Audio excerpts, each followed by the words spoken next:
আজ সংসদে অবসর ভাতা শতভাগ বৃদ্ধির সুপারিশ করে গেজেট প্রকাশ। সর্বনিম্ন বেসিক 20,000 টাকা বৃদ্ধি করা হয়েছে।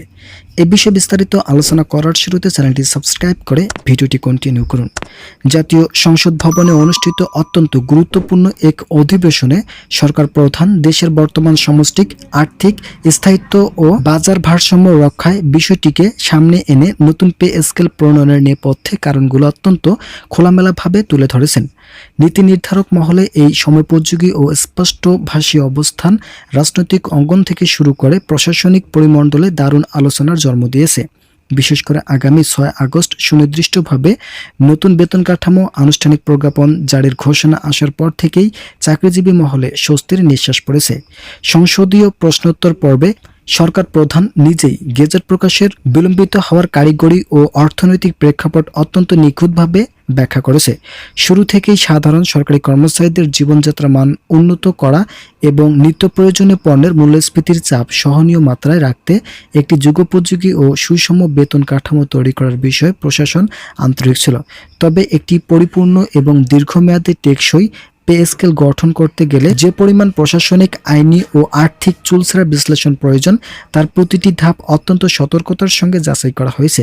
কেবল মূল বেতনের অঙ্ক বাড়িয়ে দেওয়াই সরকারের মূল উদ্দেশ্য ছিল না, বরং এর পাশাপাশি বাড়ি ভাড়া, চিকিৎসা সুবিধা, সন্তানদের শিক্ষা ভাতা এবং যাতায়াত খরচের মতো অপরিহার্য আর্থিক সুবিধাগুলোকেও একটি ন্যায়সঙ্গত কাঠামোর সঙ্গে নিয়ে আসা জরুরি ছিল। একই সঙ্গে অবসরপ্রাপ্ত প্রবীণ চাকরিজীবীদের জীবন প্রবাহ নিরাপদ ও সুরক্ষিত করার বিষয়টি একই সঙ্গে নিষ্পত্তি করার প্রয়োজন দেখা দেয়।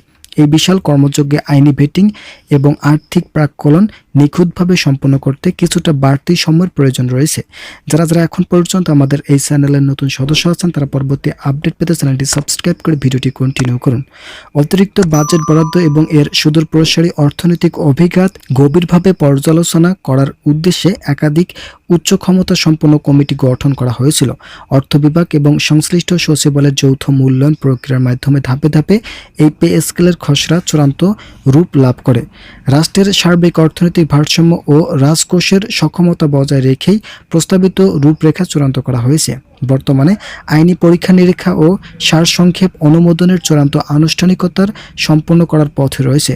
সব প্রক্রিয়া সফলভাবে শেষ করে আগামী 6 আগস্ট প্রশাসনের সর্বোচ্চ পর্যায় থেকে বহুল প্রতীক্ষিত এই প্রজ্ঞাপন জারি করা হবে। এবারের বেতন কাঠামোতে বৈষম্য হ্রাসের ক্ষেত্রে এক ঐতিহাসিক ও যুগান্তকারী পদক্ষেপ দৃশ্যমান হতে চলছে, যেখানে নিম্ন ও মধ্যম স্তরের কর্মচারীদের সুযোগ সুবিধাকে সর্বোচ্চ অগ্রাধিকার দেওয়া হয়েছে।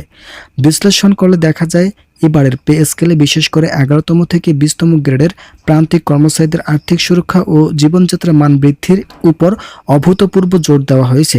নির্ধারিত রূপরেখা অনুযায়ী প্রথম থেকে 10ম গ্রেডের কর্মকর্তাদের মূল বেতন 60% এবং তাদের আনুষঙ্গিক বিভিন্ন ভাতা 20% পর্যন্ত বৃদ্ধি পাওয়ার প্রস্তাব চূড়ান্ত করা হয়েছে। অন্যদিকে নিম্ন গ্রেডের কর্মচারীদের জীবনমানের সুদূর প্রসারী উন্নয়নের লক্ষ্যে 11তম থেকে 20তম গ্রেডের মূল বেতন রেকর্ড ভেঙে 140% পর্যন্ত বৃদ্ধি করার ঘোষণা এসেছে, যা বিগত সকল পে স্কেলের রেকর্ডকে ম্লান করে দেয়। সেই সঙ্গে তাদের অন্যান্য ভাতা দিয়ে 50% হারে বাড়িয়ে দেওয়া হচ্ছে। এর পাশাপাশি সবচেয়ে বড় স্বস্তির সংবাদটি এসেছে অবসরপ্রাপ্ত সরকারি চাকরিজীবীদের জন্য, যাদের পেনশন সুবিধা 1 লাফে শতভাগ বা 100% পর্যন্ত বাড়িয়ে দ্বিগুণ করার যুগান্তরকারী প্রস্তাব অনুমোদিত হয়েছে। যারা এখন আমাদের এই চ্যানেলের নতুন সদস্য আছেন তারা পরবর্তী আপডেট পেতে চ্যানেলটি সাবস্ক্রাইব করে ভিডিওটি কন্টিনিউ করুন। যদিও প্রজ্ঞাপন প্রকাশের আনুষ্ঠানিক তারিখ 6 আগস্ট নির্ধারিত করা হয়েছে, তবে কর্মকর্তা ও কর্মচারীদের মধ্যে সবচেয়ে আনন্দের বিষয় হলো এর কার্যকর হওয়ার টাইমলাইন।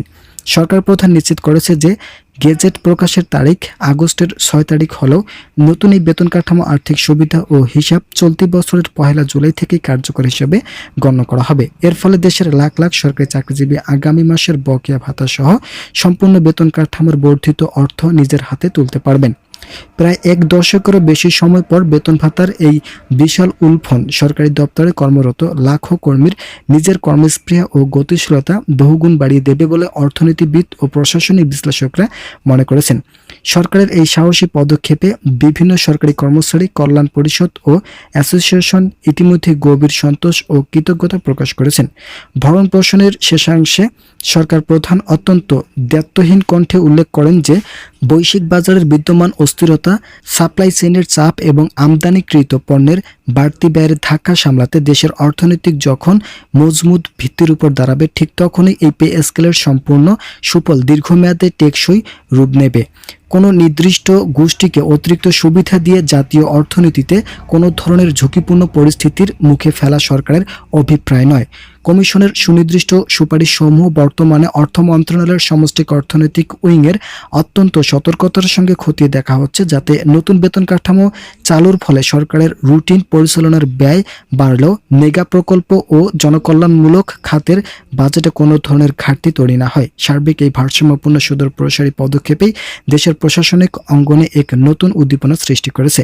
সকল কার্যক্রম ইতিমধ্যে প্রস্তুত করা হয়েছে এবং ঝুঁকি ভাতা সহ গুরুত্বপূর্ণ সকল সিদ্ধান্ত নিয়ে নবম জাতীয় বেতন স্কেল বাস্তবায়নের চূড়ান্ত সিদ্ধান্ত নিয়েছেন তারেক রহমান। যারা এখনও চ্যানেলটি সাবস্ক্রাইব করেনি তারা অবশ্যই চ্যানেলটি সাবস্ক্রাইব করে আমাদের সঙ্গে থাকুন।